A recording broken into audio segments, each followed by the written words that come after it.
do you want to tell a little bit about when you, when you were a little girl and all this happened? Did you tell the elders at the time, or did anybody know at the time? And did that get all swept under the rug?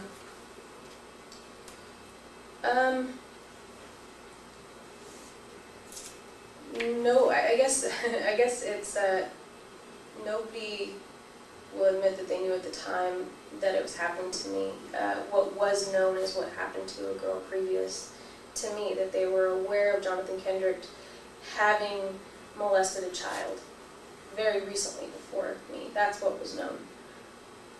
So the elders knew that Jonathan Kendrick was a predator at the time that this happened to you. And so how many years, okay, this was in the mid-90s, that the elders knew that Jonathan Kendrick was a predator, and then they did nothing, even though all those years went by, and we don't know what he did, but we can only assume that, nothing ever happened. Well, as far as the dates go, I'm pretty sure it's 93 was when it was brought up by Andrea and her daughter to the elders, and Jonathan Kendrick was brought to the elders' attention in 93. The criminal charges weren't done until 94, but the elders did have that knowledge. And was he in any position of authority at the Kingdom Hall, or was he just a rank and file member? I hate that word. He was a ministerial servant in response to his alleged, not really alleged, but in response to what had happened to Andrea. They decided that it would be appropriate to demote him, but to do nothing further. So he lost his ministerial servant status. The congregation was never notified of why he lost his ministerial servant status. That's pretty much all that had happened. And he was watched by the elders. Now, what year was that? End of 93 to 94. I don't know what year he lost his ministerial servant status. I think that was in 93. Yeah, 93. So he was watched 93, but then what happened to you was after that, right? Right. So obviously he wasn't very well watched. That's correct.